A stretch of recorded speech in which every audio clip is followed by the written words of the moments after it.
초심회귀, 오늘 주신 말씀의 제목입니다.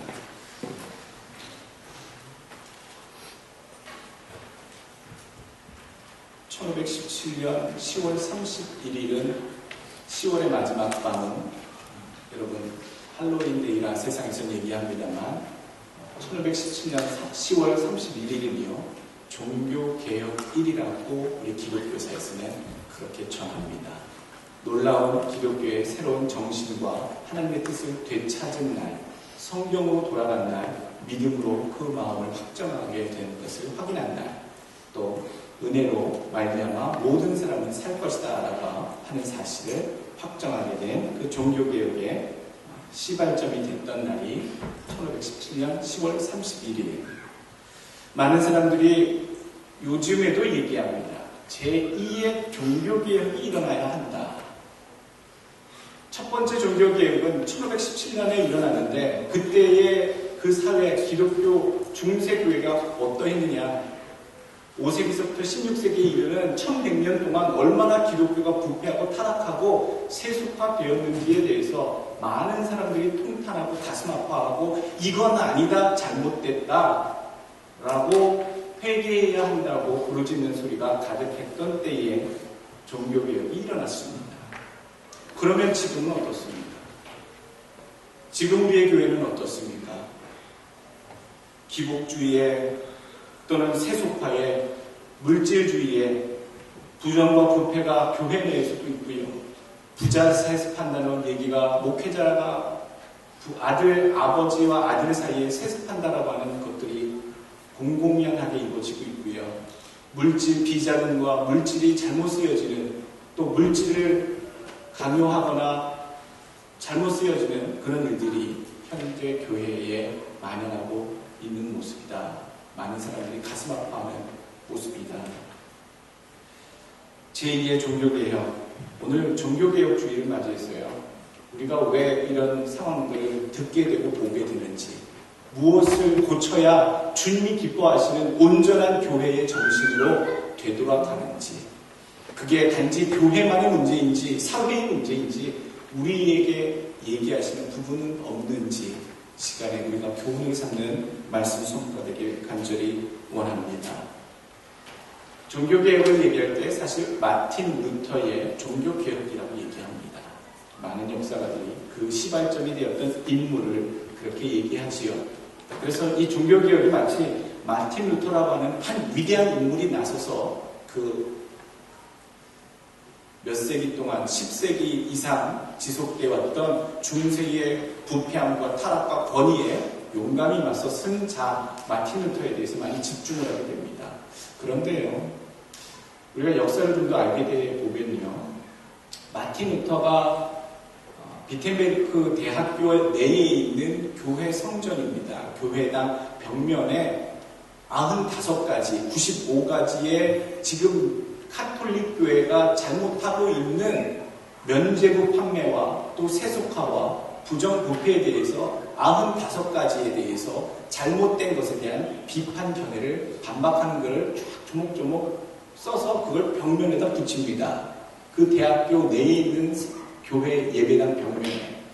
그것이 이제 시발점이 됐다라고 하는데 이미 그 비텐베르크 대학 내에 공부를 하고 있었던 수없이 많은 그 수도사들 가운데, 신부들 가운데 꽤 많은 신부들이 그 당시 부패했던 또 부정을 저질렀던 카톨릭 교회의 잘못된 것들을 성경적인 관점에 근거해서 반박하는 대자보 같은 글들을 그 성벽에 붙여놓은 것이 전통이었다는 거예요.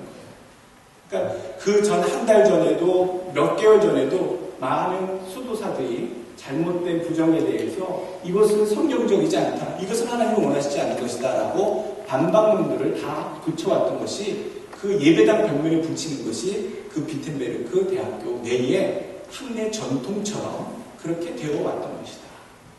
그런데 왜 굳이 마틴 루터의 95가지의 그 반박문만 사람들이 기억을 하게 되고 그것이 시발점이 돼서 종교개혁의 첫 단추가 되었느냐. 여러분 10월 31일 날 하는 이유는요, 11월 1일이 제성절이라고 부릅니다. 가톨릭계에서는요, 만성절 또는 제성절, The Day of All Saints. 그러니까 모든 성자들을 기념하는 축제일이 11월 1일입니다. 그래서 그 비텐베르크 대학이나 그 독일에 있는 그 지역에 많은 사람들이 방문을 하고 사람들이 많이 분주히 왔다 갔다 하는 날이 바로 그 전날인 10월 31일이었습니다. 그러니까 그 날에 그 반박문이 붙은 것을 보고 많은 사람들이 몰려왔어요. 한 달 전에도 반박문들이 붙어 있고 그랬는데 그 당시에는 사람들이 그 날 전후로는 많이 왔다 갔다 그러지 않았죠.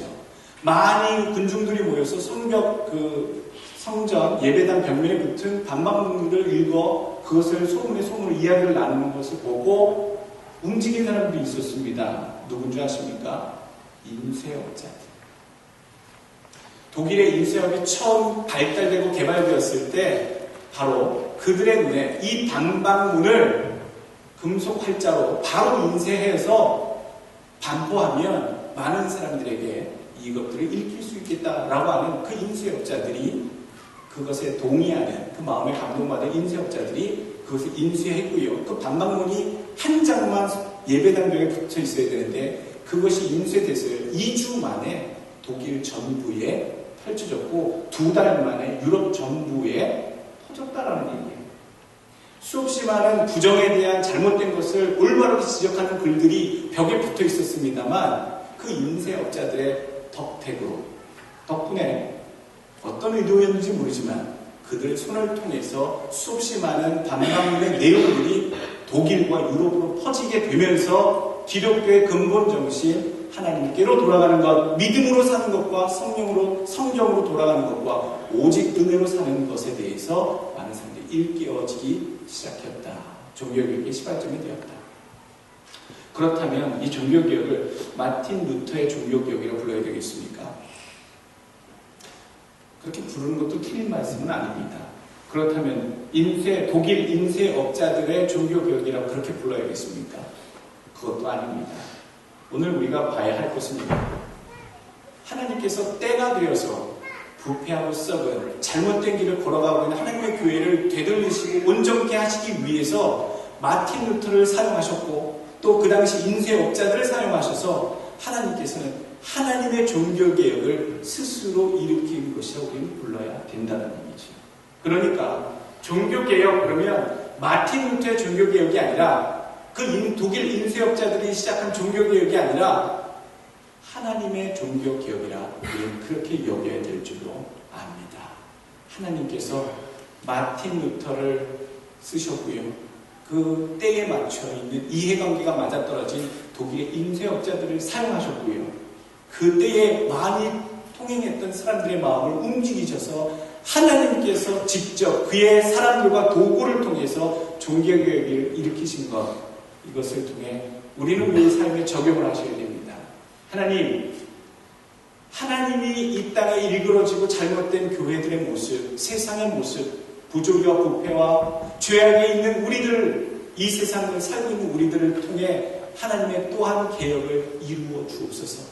나를 통해, 우리 가정을 통해, 우리 아이들을 통해 마틴 루터와 같이 또 그 귀한 그릇들 같이 도구들처럼 쓰여지는 존재가 되게 하여 주옵소서.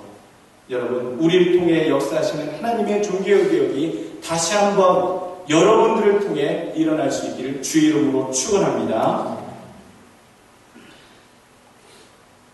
용기가 필요합니다.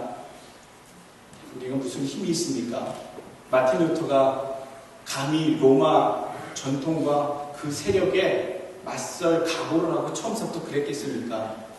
하나님께서 시대 흐름 가운데 작정하신 그 흐름 속에 담겨진 인물 아무것도 없습니다. 그러나 그가 한 가지 가지고 있었던 특징은요, 본받아야 될 단 한 가지는요, 주님을 향한 그 진리를 향한 그 진리를 지키고자 하는 용기가 그에게 있었다는 얘기입니다.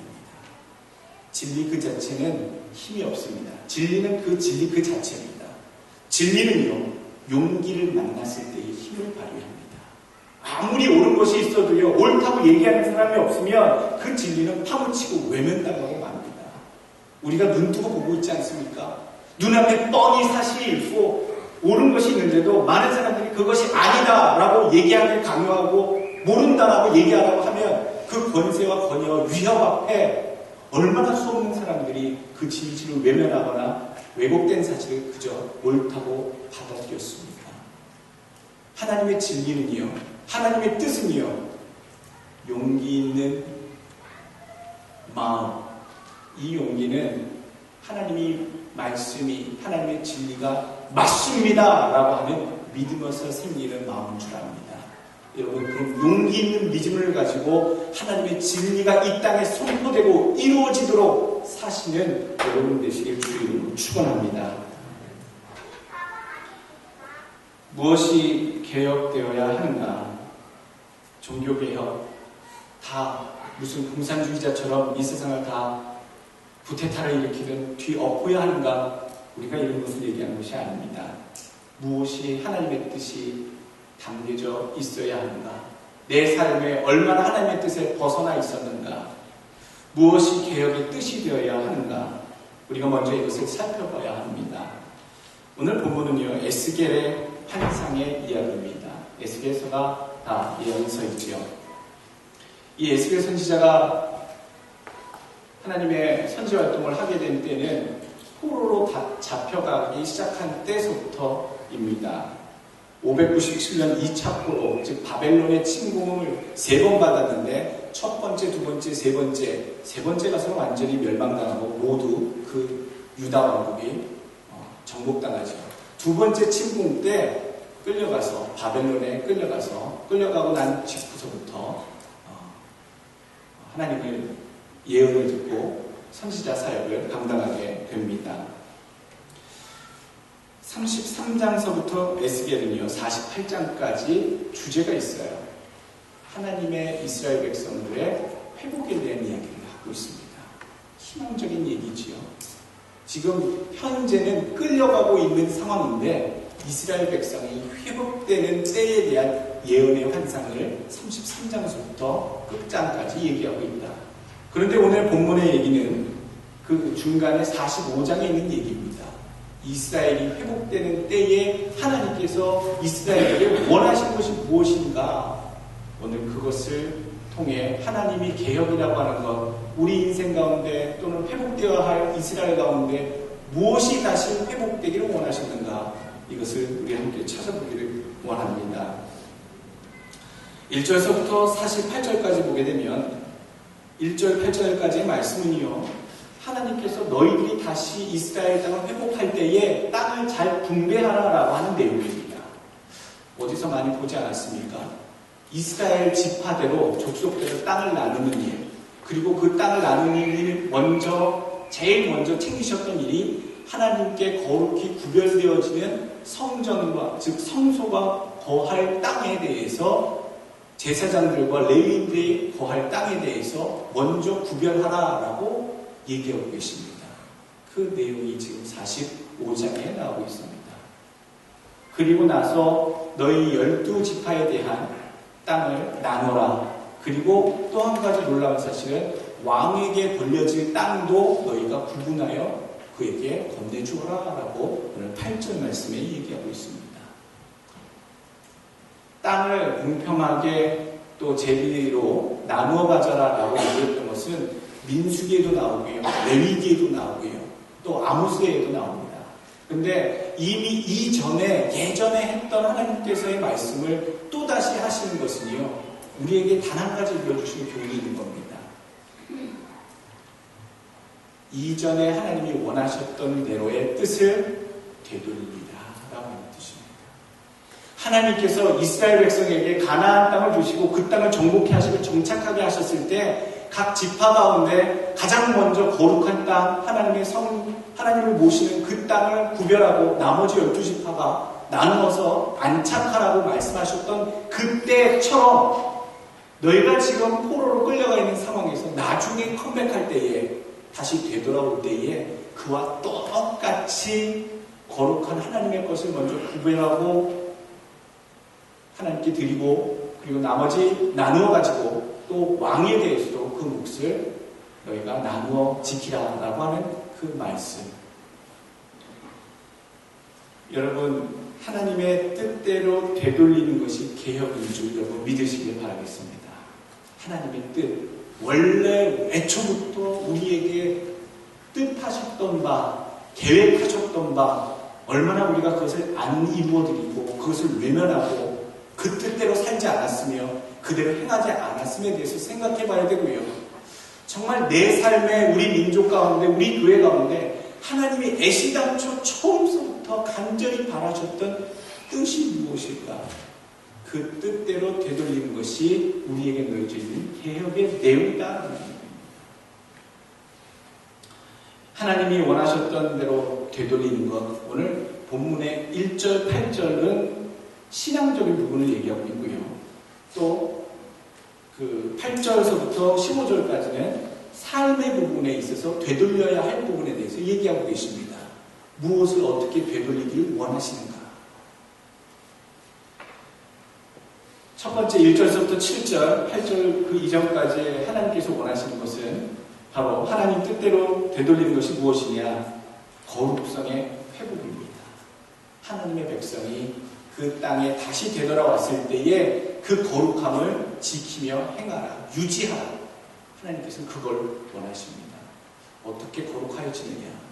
구체적으로 오늘 본문에서는요, 너희들이 땅을 나눠 가질 때 네 땅 내 땅 다시 컴백해서 나눠 갖는 이것에 혈안되지 말고 가장 먼저 하나님께 드려질 땅에 대해서 구획을 정하고 정해준 대로, 오늘 말씀 전해주신 대로 한 구역을 거룩한 땅으로 삼아 예물로 드릴지니 하나님께 하나님의 몫으로 드려라라고 얘기하고 있다는 것이지요.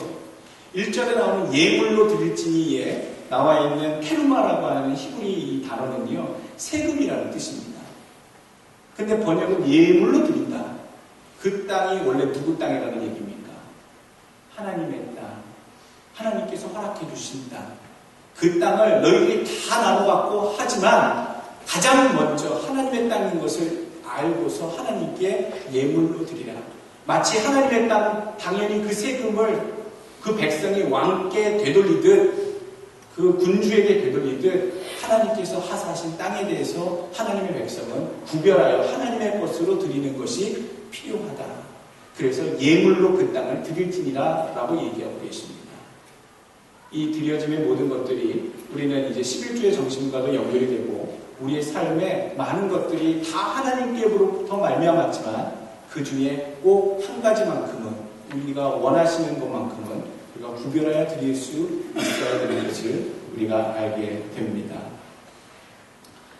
마태복음 22장 21절에도 그런 말씀하십니다. 이르되 가이사의 것이니이다. 이에 이르시되 그런즉 가이사의 것은 가이사에게, 하나님의 것은 하나님께 바치라 하시니. 자, 예수님께서 말씀하십니다. 예수님이 오심으로 하나님 나라가 임하였기 때문에 주의 백성들은 더 이상 가이사, 즉 시저에게 세금 바칠 필요 없다. 이 세상의 임금에게 충성하지 말고 나에게, 즉 여호와 하나님께만 충성하고 모든 걸 바치라라고 선포하실 것 같은데 오늘 그렇게 하지 않으십니다. 이 땅의 주권자에게 드릴 것은 주권자에게 온전히 드리고 하나님께 드려야 할 것들은 당연히 하나님께 드려라. 이중과세를 우리는 받고 있다. 이 땅의 치리자들에게도 줘야 하고 하나님께도 드려야 하고, 이것은 하나님이 정해놓은 그 원칙인 것을 우리가 알 수 있습니다. 여러분, 나의 삶에 모든 것이 다 하나님께서 주신 겁니다. 직장도요, 내가 능력이 있어서, 내가 사업도 수완이 있어서 내가 먹고 살고 쓰고 벌어들이는 것 같지만 하나님이 허락하지 않으시면요, 모든 상황을 허락하지 않으시면요, 거두고 취할 수가 없는 줄 압니다. 우리의 모든 가정과 주어주신 모든 것이 다 하나님께로부터 왔음을 여러분 아시고 분명히 하나님의 것을 다시 되돌릴 수 있는 그런 마음과 정신을 여러분 취하실 수 있기를 주의 이름으로 축원합니다. 또 삶의 부분에 있어서 8절의 말씀을 보시길 바랍니다. 왕에 대해서 저들의 몫을 되돌려주라. 왜 되돌려주라? 라고 이야기하시는가? 8절 말씀, 이 땅을 왕에게 돌려 이스라엘 가운데 기업으로 삼게 하면 나의 왕들이 다시는 내 백성을 압제하지 아니하리라.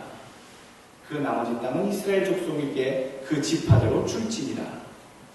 자, 하나님을 위한 거룩한 땅에 대해서 구별해서 먼저들이라 얘기하면서 두 번째 왕에 대해서 얘기합니다. 왕에 대해서 얘기할 때 이 왕이 어떤 행위를 지금껏 해왔다라고 얘기합니까? 다시는 내 백성을 압제하지 아니할 것이다 라는 얘기를 합니다. 하나님께서 이스라엘 백성들이 하나님의 직접적인 통치를 받는 것을 싫어서 우리도 이방 나라와 같이 왕을 주옵소서. 그래서 왕 제도가 시작이 되었지요. 그 왕의 사울 왕부터 시작된 모든 왕들 가운데 행해졌던 왕들의 횡포가 이만저만이 아니었다. 특별히 열왕기상 21장 보게 되면 아합 왕 때에 얼마나 왕들이 백성들을 못 살게 굴었는지, 횡포가 얼마나 심각했는지에 대해서 얘기해 주죠. 예루살렘 근처에 있던 나봇이라고 하는 사람이 운영했던 그 포도원이 너무나도 아름답고 포도원의 결실이 탐스럽고 수확이 좋았어요. 그것을 늘 왕궁을 지나치다가 보았던 이 아합 왕이 이미 충분한 재물과 부유를 누리고 있던 왕임에도 불구하고 나봇을 결국에는 죽이고 나서, 계략을 세워 죽이고 나서 그 나봇이라고 하는 사람이 차지했던 그 아름다운 모든 포도원을 왕이 다 취해갑니다. 굉장히 악한 악을 행하고 있지요. 그런 왕들의 횡포가 그 시대에 가득했고요. 특별히 이 에스겔 선지자가 있었던 그때에는요, 정말로 극치에 극치를 달하고 있었다는 얘기입니다. 하나님께서 그것을 되돌리라고 사회적인 악과 횡포가, 왕들의 그 압제가 너무나도 심해서 그것을 빼겠지 않으면 하나님께서 심판하시겠다, 치겠다, 선지자들을 통해 계속 말씀하시는데도요, 여호와긴 왕 때, 여호와긴 왕 때, 또 시드기야 왕 때, 마지막 멸망을 받기 시작할 마지막 왕들조차 회개하지 아니하고 하나님께 돌아오지 않았다라는 겁니다. 심지어 멸망받기 몇 년 전에는요, 여호와긴 왕 때입니다. 그때에는 바벨론의 1차, 2차 침공 그 어간에 있었던 상황인데요. 애굽에 여러분 예레미야 43장, 42장에 나와 있는 내용입니다. 예레미야 때에 그 기록을 하고 있는데 바벨론이 침공해 오니까 아주 부랴부랴 애굽에 구원병을 요청합니다. 그래서 애굽의 군대가 그 당시만 해도 예전에 화려한 영광을 누리고 있던 애굽 군대가 이 이스라엘, 유대 나라를 위해서 구원병을 보내지요. 근데 그것이 늦습니다.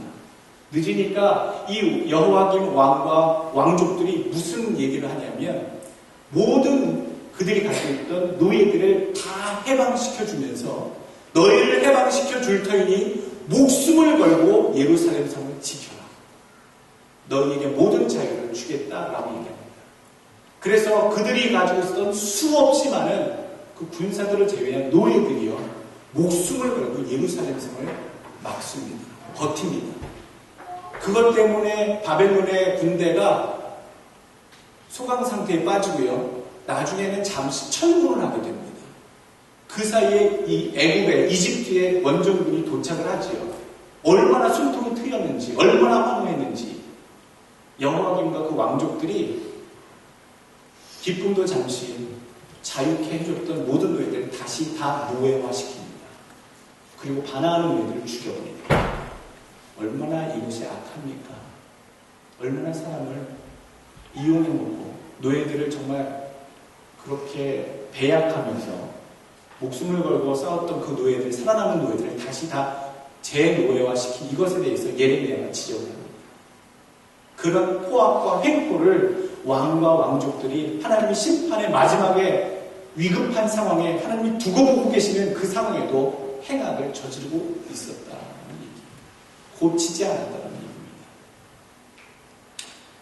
그뿐 아닙니다. 오늘 구체적으로 이 에스겔 선지자가 지적하는 바가 나오죠. 45장 10절에서부터 나옵니다. 왕의 횡포가 왜 그러하느냐? 10절 말씀, 너희는 공정한 저울과 공정한 에바와 공정한 밭을 칠지니. 지금 나와 있는 에바, 저울, 밭 이런 것들은요, 용량과 부피와 무게에 대한 어떤 단위입니다. 이것들을 공정하게 사용하라라고 얘기하죠. 경제적 정의 실현에 대해서 얘기하고 있는 겁니다.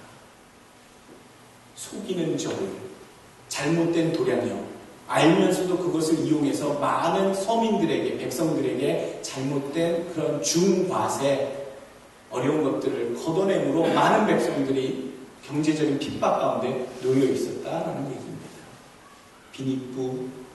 빈익빈 부익부, 경제적인 피탄을 맞은 이 백성들을 향해 아예 에스겔 선지자를 통해서 압제자들아, 그런 불공정한 경제적인 관행들을 그만 멈춰라. 오늘 여러분 잘 보십시오. 이거 세번역이나 또는 쉬운 성경에 보게 되면요, 9절 말씀 하나님께서 어떻게 표현하시냐면, 여호와께서 이같이 말씀하셨느니라, 이스라엘의 통치자들아 됐다, 만족해라, 그만 욕심 부려라, 과욕을 버려라, 너희가 얼마나 포악하고 거탈을 했느냐, 그만 두어라. 그러니까 경제적으로 하나님께서 원하시는 것은요, 이 사회에 공의를 원하시고 정의를 원하시는데, 하나님께서 원하시는 정의와 공의는요, 정치적인 정의와 공의만 얘기하는 것이 아니라 그것을 포함한 경제적인 정의와 경제적인 공의도 이 땅에 이루어져야 된다는 것을 얘기하고 있습니다.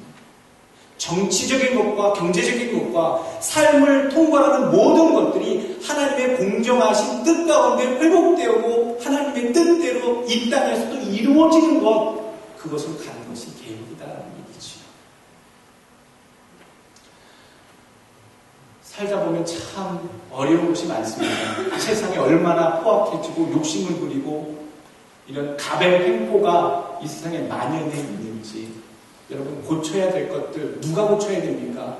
우리 기독인들이, 크리스천들이 이 땅의 횡포, 가난한 자들을 향한 압제, 핍박 이런 것들에 맞서서 우리가 그것을 멈춰야 하고 우리가 올바른 행위를 가져야 될 줄 압니다. 이것이 거창한 개혁은 아닐지라도요, 우리 삶 가운데, 우리와 연관된 삶 가운데 우리가 할 수 있는 하나님의 그 정의가 무엇이냐, 경제적으로 내가 하나님께 공평히 설 것이 무엇이냐, 정치적으로 내가 공평한 입장을 서야 될 것이 무엇이냐, 여러분들 이 뜻을 이 땅의 삶에서 이루어드릴 수 있는 여러분 되시길 주의 이름으로 축원합니다. 신앙적인 부분, 하나님의 거룩성을 유지하고 지키는 것, 또 삶의 부분, 하나님의 공의와 정의가 이 땅에 온전히 세워지도록 하는 일에 내가 할 바를 하는 것, 이 두 가지가 하나님의 뜻이 이 땅에서 다시 회복되어지는 종교개혁의 정신이다, 오늘 말씀드립니다. 한 가지 그래서 여러분들 기도하셔야 합니다. 위정자들을 위해서 기도하셔야 됩니다.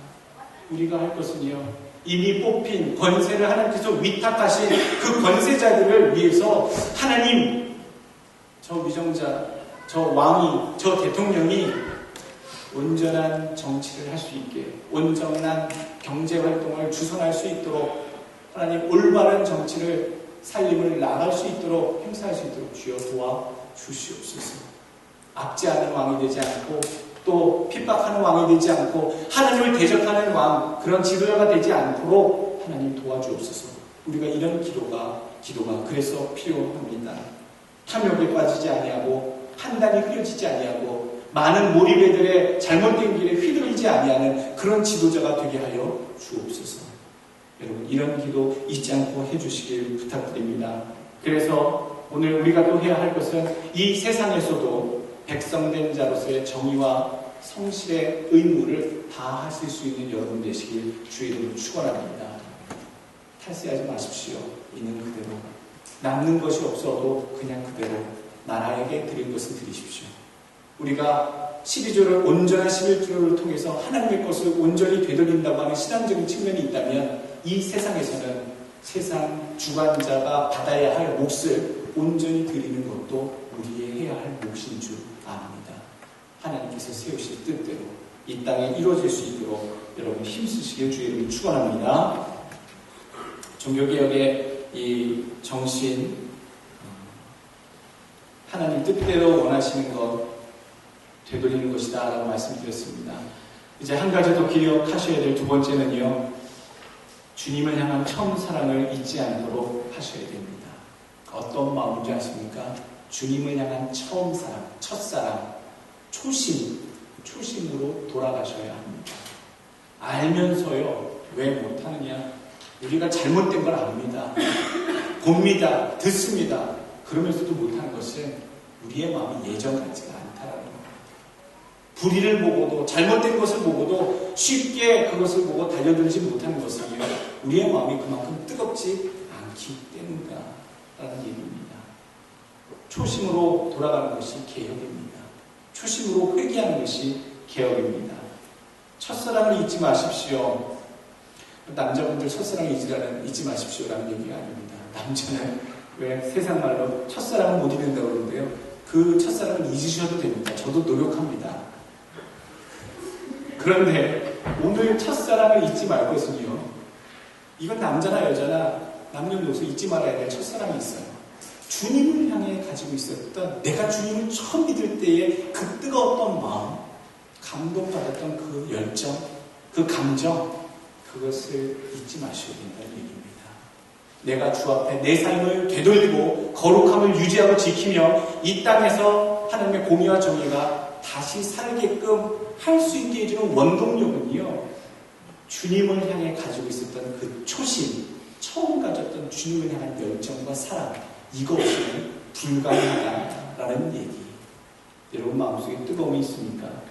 여러분 마음속에 주님 뜻대로 바꿔야겠습니다, 그것이 옳지 않습니까? 라고 할 만한 그런 담대한 용기, 열정을 향한 마음이 있습니까? 요한계시록 2장 1절 말씀, 에베소 교회의 사자에게 편지하라.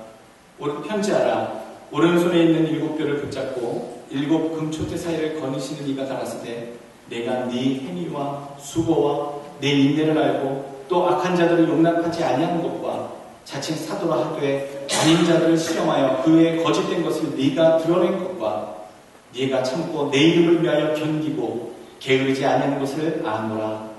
그러나 너를 책망할 것이 있나니 너의 처음 사랑을 버렸느니라.